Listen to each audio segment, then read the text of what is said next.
when nobody else will show up. I see a brother, if I text him and say, Ro, I need, boom, when, where, I'm there. And we don't take that, Roland, for granted.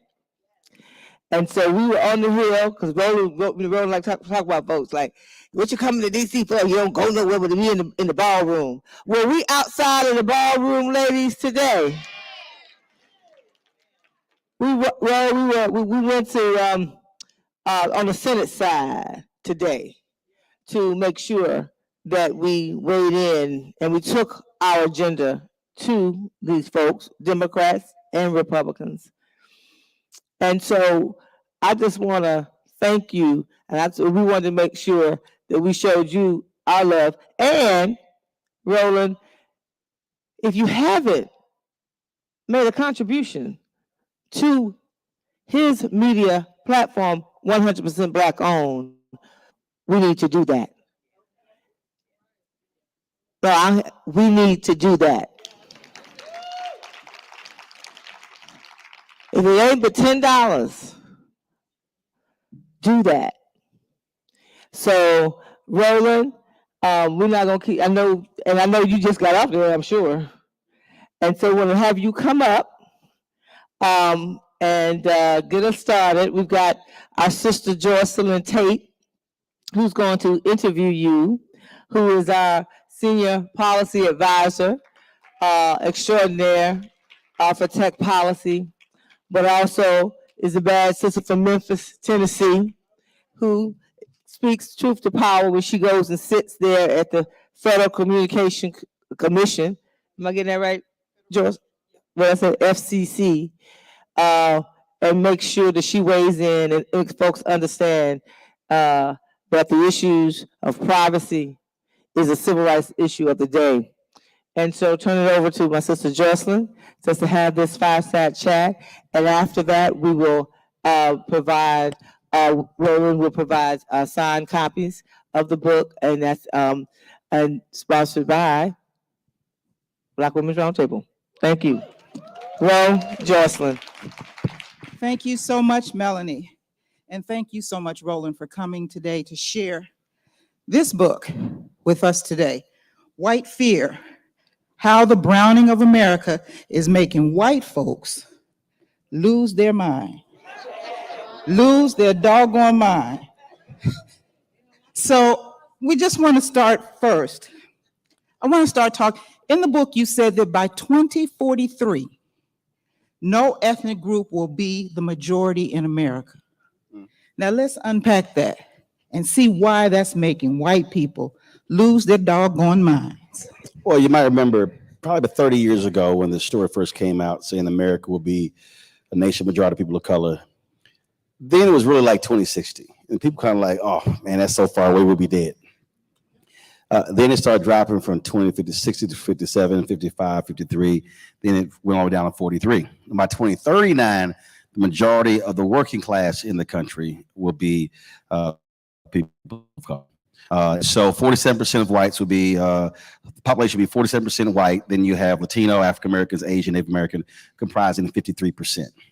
Now, even inside of that, you have to then begin and look at, well, even what's happening within Latino/Hispanic, because you have a number of people who identify as white Hispanic, who identifies more as white than Hispanic. So you have that dynamic as well. But so really what it caused a lot of people to start freaking out. But really what did it for me was in 2009, around the inauguration, a study was released and the question was asked, are you optimistic about the future of America for your children? Every group, Black, Latino, Asian, every group majority said yes, except white America. Now, normally when you look at these stories, how media typically works, they're just sort of, they look at the story, don't ask that next question and the next question. And that caught my attention. And I began to look into it further. And then you begin to see, again, how folks start reacting. So I remember I was at CNN, and when I was there, John Avalon and I were off air, and we were about to go on. And I said, John, we are living in the beginning stages of white minority resistance. And he's like, what are you talking about? I said, white folks are about, this thing is about to get real. even the majority, you're about to see the tension because they cannot handle this demographic shift. And then I think it was either Time or Newsweek did a story that showed that the average death rate in about 10 states was higher than the average white birth rate. So that meant there were more white folks who were dying than they were being born. So then when you start looking at how aggressive folks got over the issue of immigration, then you start talking about great replacement theory, then you begin to see all of these attacks on DEI and multiculturalism and critical race theory, anything dealing with Black folks and others advancing, you see what's happening. The reason I chose that picture for the cover, which is from January 6th, so the picture is of a white man with his arms outstretched in front of the Capitol, where for me, that picture says, all of this is ours. Because you got to remember, when Donald Trump was complaining about losing, he kept mentioning 4 cities. Exactly. Atlanta, Philadelphia, Detroit, Milwaukee. Mm-hmm. Those are Black cities. Mm-hmm. So the anger was at Black folks. They were pissed off at losing Georgia because Black folks turned out in massive numbers. So when you start breaking all of these statistics, and it's very interesting. I've had Black hosts of mainstream shows call me and say, I would love to have you on my show, but my white producers don't like your book title. Mm-hmm. And I said, well, I talked about those very people in the book. So the reason mainstream media, white media, can't deal with white fear is because they're white. They don't want to confront the exact same situation. And so you have white executives, you got largely white producers who are controlling the information flow, which is why, matter of fact, just a side note, today is the 196th anniversary of the founding of the nation's first Black newspaper, Freedom's Journal, March 16th, 1827, which they said in their 3rd paragraph, we wish to plead our own cause, too long have others spoken for us. So this is a perfect example of why you have to have Black-owned media, because even white media does not want to confront this. That's why in 2016, they kept talking about economic anxiety. And that was always the dumbest thing to me, because I was kind of like, well, if you look at numbers, Black folks are broker than anybody else. So hell, we should be have the most anxiety about the economy. Mm-hmm. But they kept focusing on that. And really what that was about was all of these white folks were, I'll never forget, that was a story. And this white guy was complaining that he wished they could go back to the days of when he could just call his boss to get his son hired. And I was laughing at the story because what angers them is that they now have to compete. Exactly. And so you start looking at that, academics and everything else, that's really what's been pissing them off, that they now have to compete. The nation that they used to control, they now can't control it the same way. And that's the underpinning of so many different things, and media does not want to get at the heart of it. And I literally been discussing this since 2009. And so, and in predicting what's about to happen, so all this anti-CRT stuff, the tax on DEI, saw it all coming, and too many of us were actually falling asleep without realizing that they are trying to solidify power for the next 50 to 100 years. And so let me put this, understand, remember, there was a 35-year-old white woman that Trump and McConnell appointed as a federal judge. She was 11 years removed from law school. Okay, had no business being a federal judge. Mm-hmm. If she retired at the same age or past that woman will be on the federal bench until the 2069.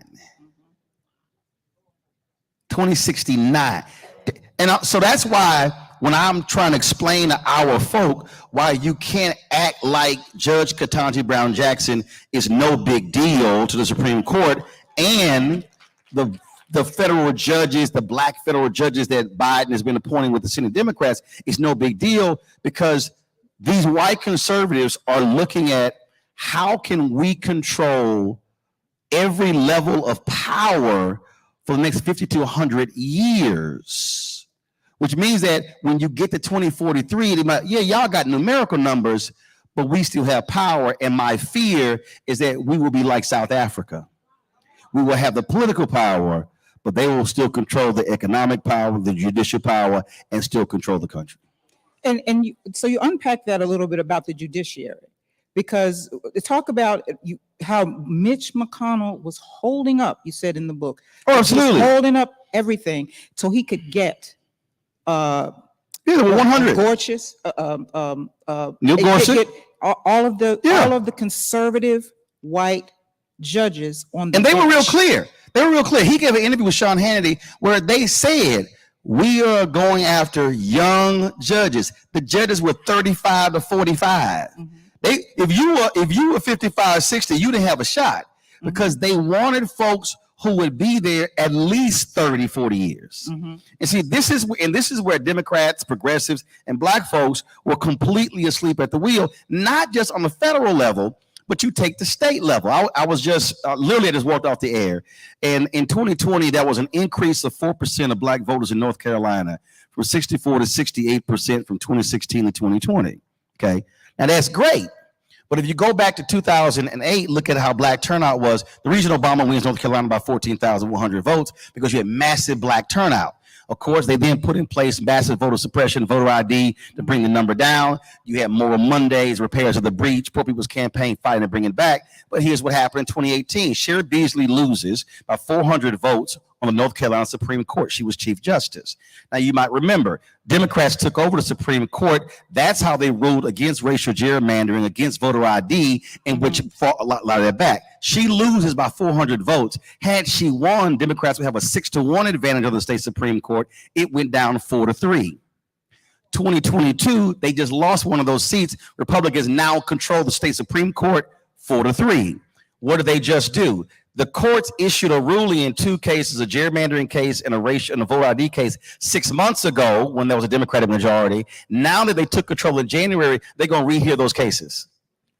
So now you're talking about, because again, they understand that with three branches of government, legislative, executive, and judicial has the final say so. Mm-hmm. So while folk have been sitting here worrying about who's going to be in the White House, who's going to be in the Senate and the Congress, they've understood if we control the courts, it matters. That's why that special election in a few weeks in Wisconsin is so important, because if the white woman who's running wins, that court flips. Now that court flips, they now can rule against gerrymandering. Now that completely changes the makeup of the courts in Wisconsin. And so we have to understand they have been plotting this because they've been pissed off since Brown was Board of Education.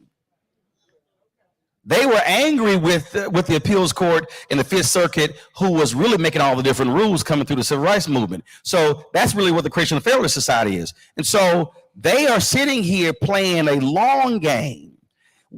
Folks were talking about, oh man, even Biden was saying that things are gonna get back to normal when Trump. I'm like, no, player, things are not getting back to normal when Trump is out. The Republican Party of Trump is the Republican Party.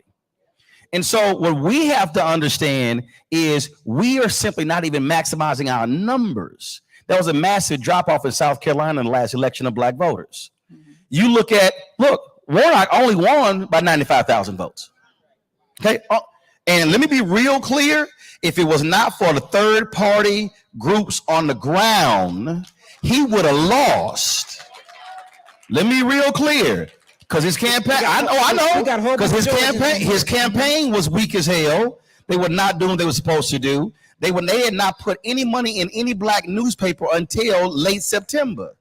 Now they don't look like I ain't got a problem, because they even try to come to me with small money. I tell them to go to hell. You're not gonna sit there and play me small.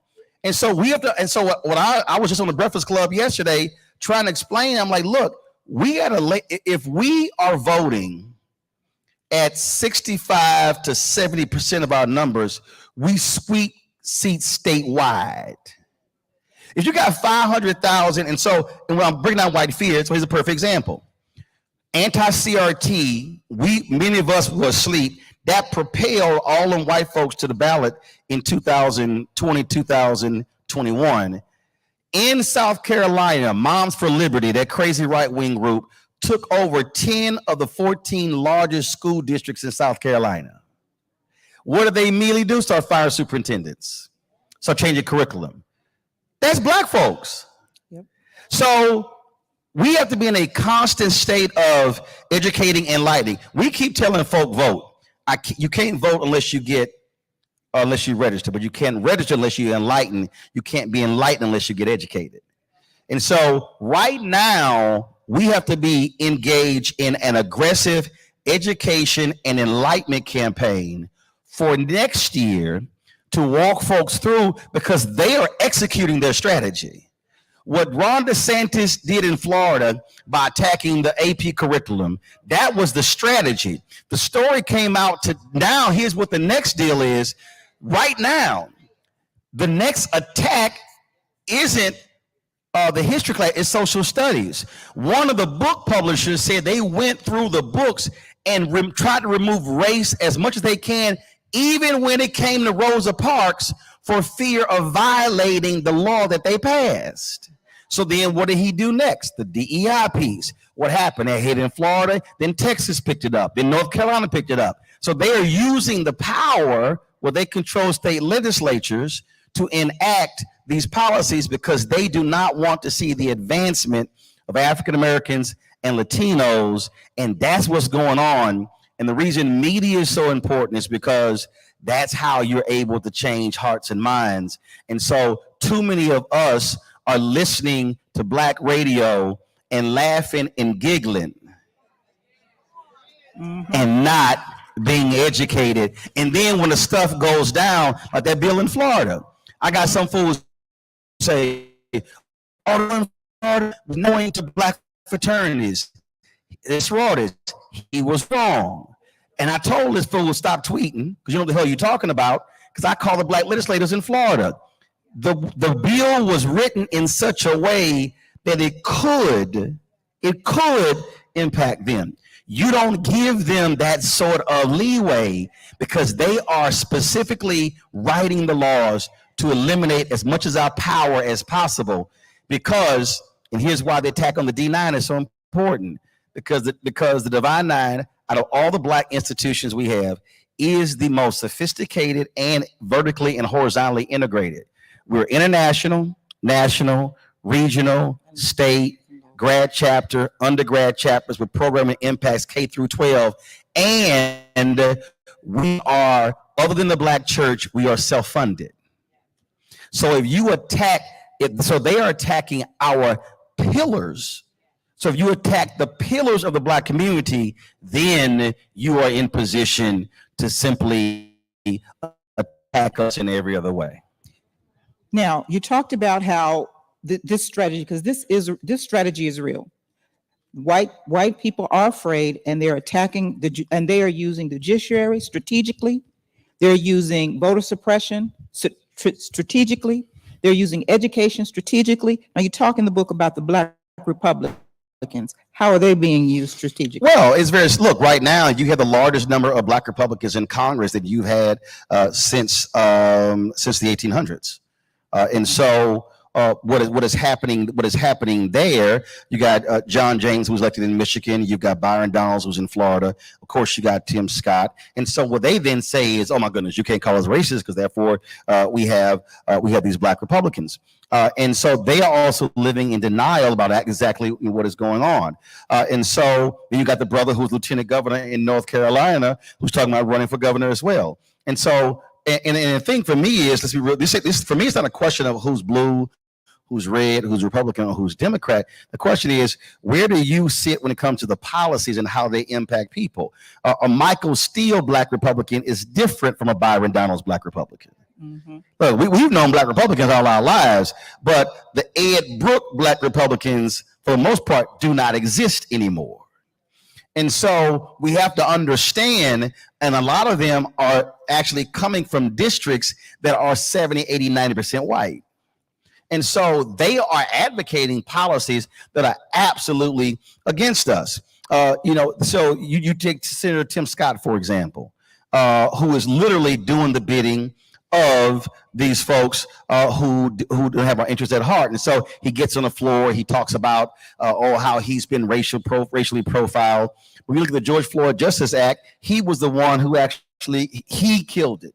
He killed it because one of the most violent sheriffs in all of South Carolina came out against it. And he used that as the reason why he didn't want to support it. Then he goes on Face the Nation. He says the Democrats wanted to defund police, and that was a bridge too far. Now, here's why that's interesting. A year earlier, Michael Harriot wrote a piece in The Root where in Senator Tim Scott's own bill, that he had a provision that said if laws were not passed, they couldn't access the money. So the very thing that he criticized Democrats on Face the Nation, he actually did a year earlier. Now, here's why I know he's full of shit. It's because when I text him, and I got the text, when I text him about the bill, he was very responsive. He was very responsive. But then when I asked him, okay, what's the difference between what your bill said and what you're accusing Democrats of, he goes silent. I asked him 5 times. I asked his staff. Nobody wants to respond. And so he wants to stand out here and dance around and talk about, how the bill died. No, bro, we know exactly what happened here because they don't want to deal with police brutality. They don't want, and the crazy thing is 2 of the police unions actually came out and said that what he said was wrong. They said, no, the 2 of the unions said, we have not heard any Democrats say defund the police in the negotiations. But he wants to run for president. Mm-hmm. And so he killed the George Floyd Justice Act to help his run for president. That's exactly what he did. And so we just have to understand what is at play here. And again, how these pieces are going. And I'm going to throw something else out there right now that, again, many of us ain't paying no attention to. If you want to talk about white fear, where are most of our HBCUs? They're in the South. Mm-hmm. Most of them are state institutions.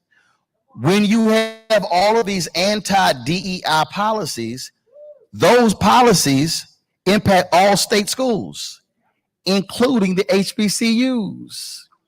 Look what happened in Tennessee.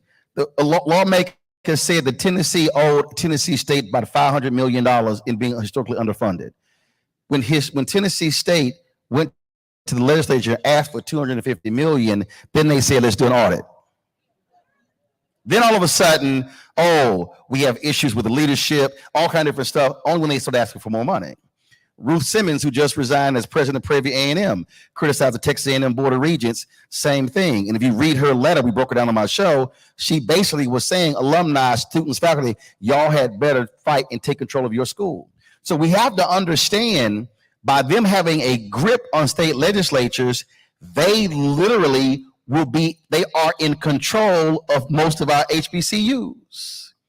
And so they already go out to Tennessee State. Watch, that's going to be the next frontier. They are going to then begin to exert control over HBCUs. So here we are shouting HBCUs, talking about football and basketball and bands, and they are going to be controlling the very places where we're graduating most of our professional class. If we don't understand the battle that's literally in front of us, we're going to get caught flat-footed, and that's why we have to be thinking multidimensional.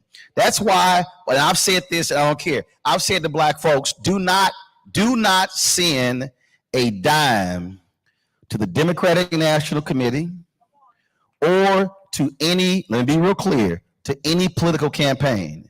Send that money to Black organizations that are on the ground. Here's why.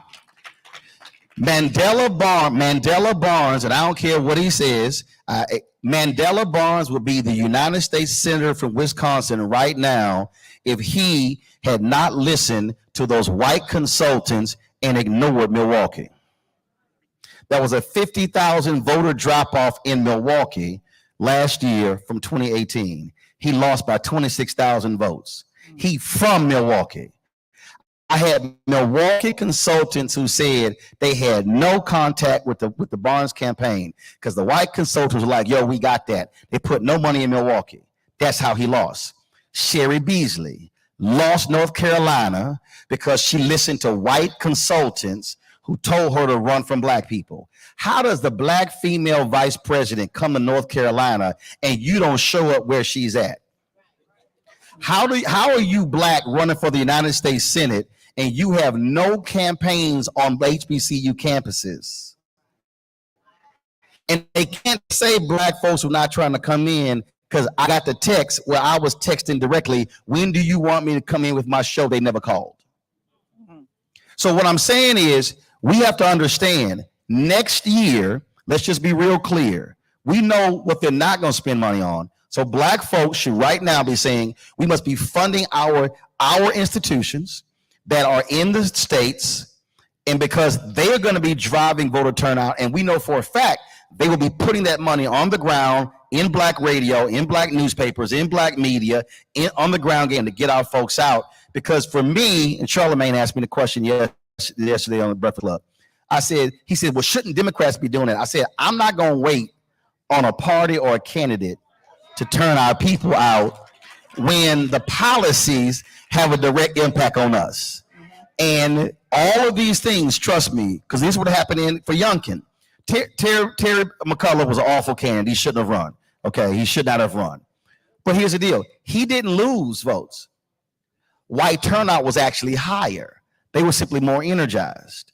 And so we have to be fixated on taking our numbers up 5, 10, 20, 25%. If you look at Florida, Broward and Miami-Dade, awful numbers. I had Nikki Fried on. I was like, yo, what you gonna do about those black numbers? You cannot win Florida if your numbers in Broward County and Miami-Dade are under 60%. You DOA. And so this is a numbers game. And I'm gonna say one thing, because you said something earlier, and most of us, again, are not looking at the data. When you mentioned voter suppression, Terrence Woodbury, we had him on before the election, and he said, we have to stop using voter suppression. I said, Terrence, why? Because all of his focus groups and his polling data, he said when young voters hear the phrase voter suppression, they immediately think the 1960s. Mm-hmm. He said we use it as a catch-all. He said, but those same voters, if you say they closing your polling locations, mm-hmm. they're changing the hours and they're getting rid of ballot drop boxes, that resonates more with them than voter suppression, okay, because you're explaining it. Okay. Then what he also said is, he said the numbers don't lie. When black voters are told your votes will make the difference, they are more likely to vote than just saying you have to vote. So the language that we use, we have to change the language in communicating with our folk to get them to understand why they must turn out. Because next year, trust me, the right, Axios did a story. They have a working group as we speak, laying out a plan of action where they looked at everything Trump did and they said, this is how we're going to do it next time. And they literally plan to fire several thousand government bureaucrats, workers, folks who of course, remember, we disproportionate government workers. Right. They are looking to fire them because they say, this is where we messed up last time. We're not going to mess up this time. So allowing them to get anywhere near the Oval Office will be absolutely catastrophic to black people. Now, you mentioned in the book so we do a lot of voter work, voter mobilization. So it's very good that you said, that you told us about, we need to change the term. We can't use voter suppression. That's not resonating. So it's in his data. He's in the data. So this is what we've got to do as we get ready to do our voter mobilization work. We can't use terms like voter suppression. We've got to, so we'll be looking at that because these women are on the ground in the states. So we need to do what resonates with our communities. Now, let me go to another point when you're talking about the upcoming election. You said in the book too, you cannot separate Trump from the Republican Party. That was the stupidest thing Hillary Clinton did. That was the stupidest thing. I was like, what the hell are you doing? I'm like, he's the GOP nominee. Because see, and Biden did the exact same thing when he kept saying that he thought everything was going to return back to normal. I was like, what are you doing? I'm like, bro, that's the party. See, what that is, that's white Democrats still thinking they can go get them Reagan Democrats. They gone. They ain't coming back. Then you have, again, this is what's crazy to me with the language that they use, because they still have this fallacy that, oh, if we could just connect with them, we can bring them back. You're going to have to spend so much time and money trying to get them when you can actually spend less money and less time going after folk who are more likely to vote for you, who you simply haven't touched. And they don't lie. And so what has to happen right now, and again, this is where how our mobilization has to operate differently. Yes, there are 501c3 organizations that are nonpartisan, but here's what has to happen. We have to have individuals and organizations who right now are putting massive pressure on all levels of Democrat Party and progressive politics to say, where's our money? Right now, listen to me, not May 2024, right now. Biden campaign in 2016 was, oh my God, we have a $6 million expenditure of the $280 million they spent. There was $6 million expenditure for Black targeted, Black owned media. That was, they were touting largest in history. And I was like, y'all think I'm excited about 6 and you spending 280? Mm-hmm. And so, and see, and here's the other thing, don't get caught into the trap. Because folks say, what Jamie doing? First of all, the parties have changed. There's so much money flowing in, the DNC actually has the least amount of money. So you have the DNC, DCCC, DSCC, DLC, Democratic Government Association, but then you have all these progressive PACs. These progressive PACs ain't spending the money with us. So we need to be saying to progressive PACs, to Emily's list, oh, and here too, right now, that we absolutely must be calling out to the carpet. Climate organization, environmental lobby, crazy amount of money they spend, virtually no money to Black people. Mm-hmm. Okay, I called him out last year, then all of a sudden my phone started ringing because when Mustafa Santiago Ali said, you know he gonna keep hitting y'all. Y'all might want to call him. And so we're gonna be doing something soon. But the other thing is all of the pro-choice groups. Now they keep using us in all their ads. But if you follow the money, that money ain't being spent with us. And so we have to right now be calling folks out on the money, because what they're going to want us to do is they're going to want us to act as political sharecroppers, to do all of that work, till the soil, and go pick the same cotton, but then you ain't trying to pay. No, and let me be real clear.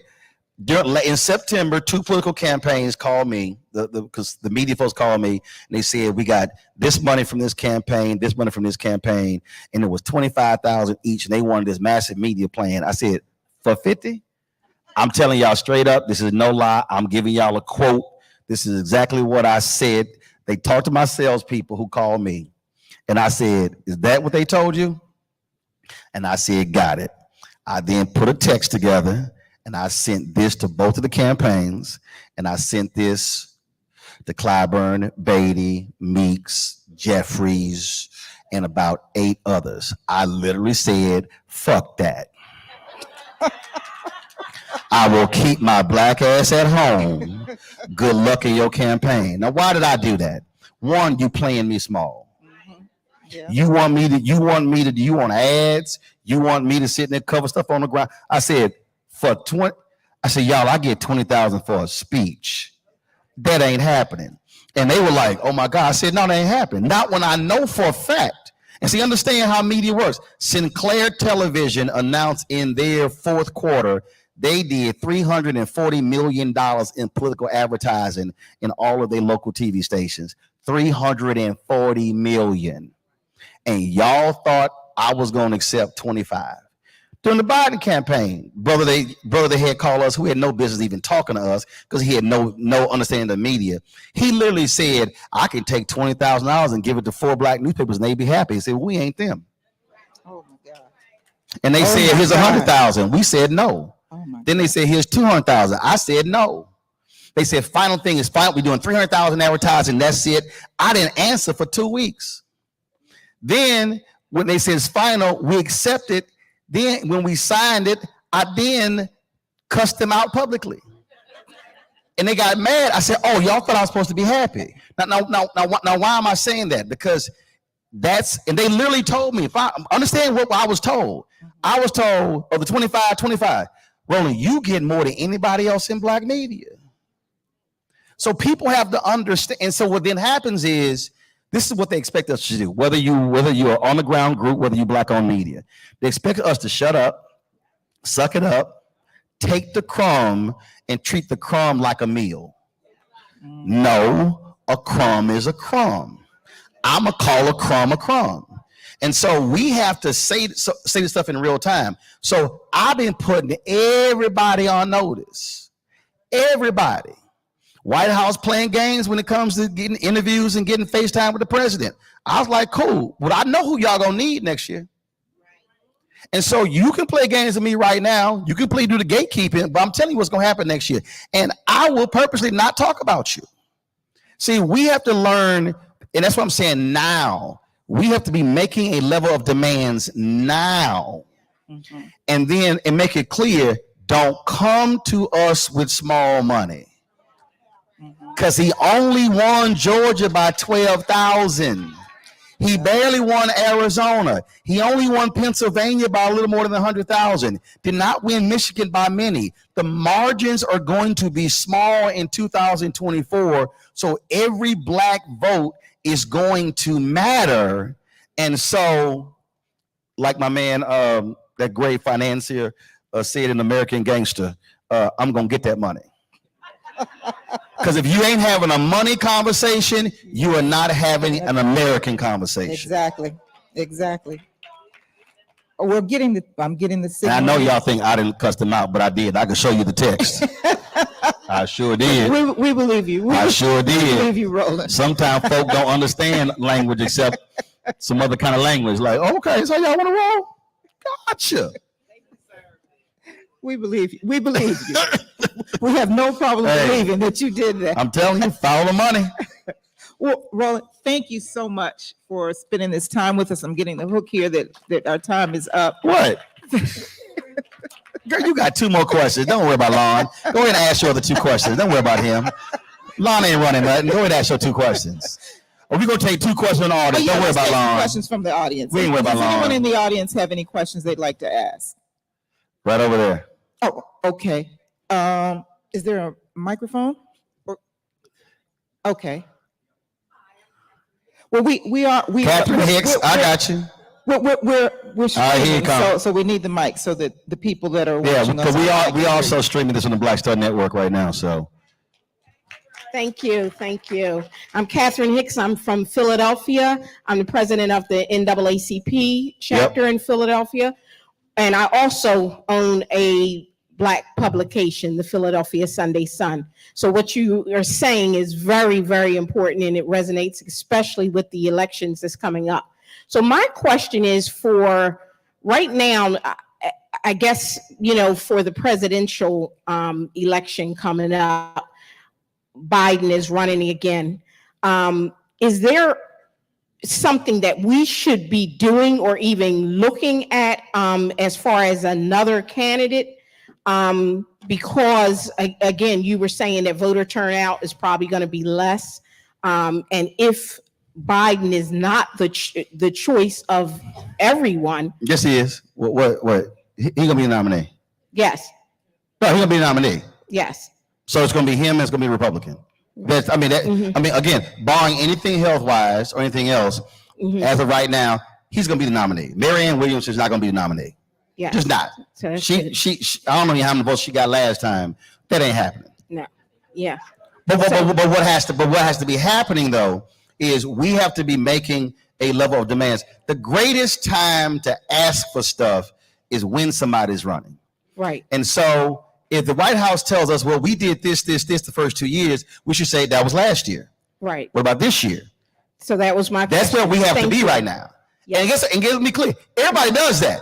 Every other group is doing that very same thing. I remember when Obama's re-election, when they made the Parent Plus loan decision, all the HBCU people, it was the stupidest thing I ever heard in my life. I was sitting with them, and they purposely did not want to raise the issue.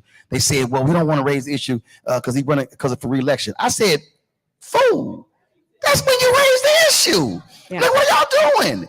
And then when the election was over, they were mad because they didn't get what they wanted. I'm like, because y'all didn't say nothing. So what should be happening right now, we should be, whatever our agenda is, whatever individual groups should be applying that pressure to him, to the White House, to Democrats in the Senate, and to them in the House as well, because the reality is they are going to all be, everyone in the House is running again in 2024. Yes. You're going to have Senate races up in 24 as well. And so the political game is not you wait till it's over. Now, there are people out there who yell, all these fools yells tangible. Then they say, if I don't get this, I don't get the vote. First of all, you can't get jack. First of all, they can make a promise, but they can't do jack unless they get elected. So if you don't vote, fool, you can't get your tangible. Absolutely. But the problem for many of us is we say nothing after the fact. So that's what's also going on. When the election is over, a lot of us check out, as opposed to say, no, that's where you got to stay checked in. Yes. And so that's why this group is important. The mobilization is important, because too many of our groups are waiting after the fact, and then we waiting for something to blow up, then go, oh, let's show up. I have been saying for years all across the country, you take the D9 for an example. At the Divine Nine, and I talked to the AKs, Eastern Regional, just a couple of weeks ago. I've said this to the Alphas, to the Deltas, to all of them. In every city, each fraternity and sorority should say, okay, this month, y'all going to the city council meeting, y'all going to the school board meeting, y'all going to the county commissioners meeting. Then you rotate the next month. First of all, it's 9 of them. Each one of those entities are only meeting 10, 11 times a year, so you probably only going to go there 1 or twice. But what has to happen is we have to be using our organizational power to be able to change the problem that we have. And let me be clear, you belong to many organizations. The fundamental problem that we have is on the political issues that we face, all too often collectively, Alphas, AKs, Deltas, Omegas, Sigmas, Iotas, Zetas, Kappas, everybody, and Eastern Star, and Prince Hall Mason, and Links, and many church organizations are quiet. This is what Dr. King said in Where Do We Go From Here, Chaos or Community? He said there are 4 institutions that are prime positioned to liberate Black America. He said the Negro Church, the Negro Press, Negro fraternities and sororities, and Negro professional organizations. That's what he wrote in Where We Go From Here. Now, this is also in how he unpacked that. He said, and I quote this all the time, so I can pretty much do it without reading it. He said, there are still too many Negro churches that are so absorbed in a future good over yonder that they condition their members to adjust to the present evils over here. To media, too many Negro newspapers have veered away from their traditional role as protest organs, agitating for social change, and have turned to the sensational and the conservative in place of the substantive and the militant. Too many Negro social and professional groups have degenerated into snobbishness and a preoccupation with frivolities and trivial activity. But the failures of the past must not be an excuse for the inaction of the present and the future. And so when I look at right now, corporate America making $50 to $60 billion in commitments in the wake of George Floyd's death. And then what has happened in the last year? 36% of all DEI jobs have been wiped out. 75% of all DEI jobs are white folks. DEI jobs. And so here's the question I have for the Executive Leadership Council, which is an organization made up of corporate America. Why in the hell aren't y'all being more vocal about that $60 billion in commitment from corporate America, but y'all spend more time posting job appointments, but you're not advancing that? The point of Black organizations is to organize. If we are so preoccupied with what's happening on the inside of our groups, then we ain't fighting for the advancement of Black people as a collective.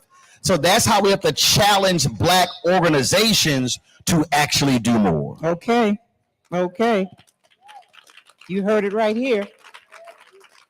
We have to challenge our organizations.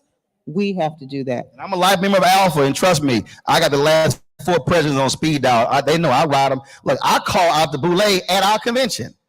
I said, how in the hell we here? I ain't got a problem. They want to kick me out? Knock yourself out. I literally said to Sigma Pi Phi, how in the hell are we here in the Bahamas and we got an election in November, we got all these damn parties going on, and we don't have a single public policy session, and we got people sitting in the office who are running for office. Come on now. They were like, Come on. And I was like, I said, don't invite me next time then. But that's part of the deal. We have to be willing to challenge these groups, because why do you exist and you spend 12, 14, 16 hours on meetings? And I'm like, I don't know what, my wife a Delta, I don't know what the hell they be meeting about. They ain't got that much internal business. And the same with Alphas. I'm seriously, we have to ask ourselves, what are we doing with our organizational power that's outside of the walls of our organization? That's what we otherwise, all we're doing is meeting for a good time. All right. We got one more question. Where the microphone? Who got it? Who got it? Oh, Okay. Come on, Doc. You got to be up front and present. You can be walking way back there. Over there. Over there. See? Over there. Is that? Clearly, you did not grow up watching Donahue. He's like, I have no idea who Phil Donahue is. Hello. My name is Nashana Kess. I am the second vice president for the NAACP in Baltimore, and I am also the bassist of the Alpha Alpha Sigma chapter of Sigma Gamma Rho Sorority Incorporated. So what I wanted to ask is two questions. One is, I have a friend in Dauphin County, Pennsylvania. She is running for a judge seat with the Court of Common Pleas. Her name is Latasha Williams. So anybody in Pennsylvania, please keep an eye out. She ran 2 years ago. One of the issues was that we did not get out and vote. Harrisburg did not get out and vote. She would be the first Black woman sitting on the Court of Common Pleas, but we can't get people out here to vote. Because they have no clue what the Court of Common Pleas is. Okay. So what happens in elections, again, this is where, remember I said, education and enlightenment. Look, the average person, Black, white, they are not us. They are not well-versed in all this stuff. They just like, we ain't got no clue. So Joe Madison has a great phrase, you got to put it where the ghost can get it. We have to break it down in a way. So the question is, what does the Court of Common Pleas do? And so when you're talking to folks, because what's her name again? Latasha Williams. Okay, so here's what happened. Folks probably going around, we need you to vote for Latasha Williams. They're going to say, okay, who Latasha Williams? Well, she's running for this. Okay, I don't know what that is. Because if you look down ballot, those positions are the lowest vote totals. What we have to say is, again, I don't know what that court does, but let's just say, so why have things changed with district attorneys? Because folks said, the DA actually has a direct impact on mass incarceration than any judge. The DA comes before the judge. So the reason you not have more progressive DAs, because we started changing the language on why you got to vote for the DA. And so for the judges, what we have to say is, this is what these judges do. They deal with these cases, these cases, these cases. That's why we need this sister on the court. I guarantee they're gonna look at you and go, that's what they do? Most people have no idea.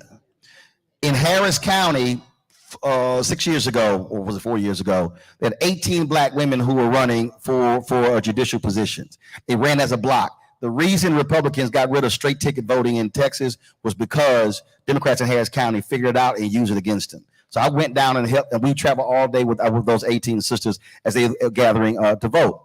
But they were explaining to people what judges do. And so that's what we have to do. We have to connect what the judges do. So our people go, that's what they do? Yes. So when your child or your cousin or your church member goes before a judge, this is one of the judges. This who will decide whether they go to juvenile, or whether they go to prison, or whether they go to defer or get some kind of deferred case. So we have to explain to our people what the judges do. The second thing is most important. You say she lost. I would ask, what did she lose by? Very little. That's my point. Very little. So then what has to happen? We got to go straight old school. Okay, voting numbers are public. You could literally go down and pull a precinct and see this precinct has 700 registered voters, 38 voted.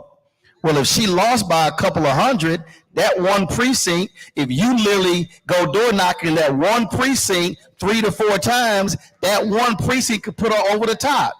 So this is what we keep doing. And I'm telling you, I travel all around the country and I see it everywhere. So I ain't picking on nobody. What we do is we go, man, we got to vote and hope they show up. In every group that I've been a part of, I always counted votes. When I was on the board of National Association of Black Journalists, when we pulled out of Unity Journalists of Color Convention, we were in the board meeting and they were trying to fight to keep in. They were like, Roland, why you ain't said nothing? I'm like, I ain't got to say a damn thing. I got 12 votes in my pocket. Y'all can have all the conversation y'all want to. I said, I already got the votes. This is all meaningless talk. So it's counting votes. We have to stop hoping they show up, look at the data, and then go, well, if we pick up 50 here times 5 precincts, that's 250 votes. Look at the last one. So if we're not looking at the data, that's where we're losing. And if you're spending your time in an area where they already are voting high, that's a waste of time. I'm gonna go where the numbers are low and then say, and go back to what I said earlier, your vote could be the difference between getting this sister on, will you vote? And then we follow up 3 more times. And then come election time, we then make sure they get to the polls, then their numbers change. That's old school politics is still new school. Hey, okay. That's one of our charges, ladies. Thank you so much, Roland Martin. Let's give it up for Roland Martin, everybody. Thank you so much. Thank you so much. And Melanie, I'm going to turn it over to you, but Roland will be signing books in just a moment. Thank you. Appreciate it. You awesome, bro. Appreciate Right, it. come on over, y'all. They could do it with over there. Yeah, that's gonna be easier.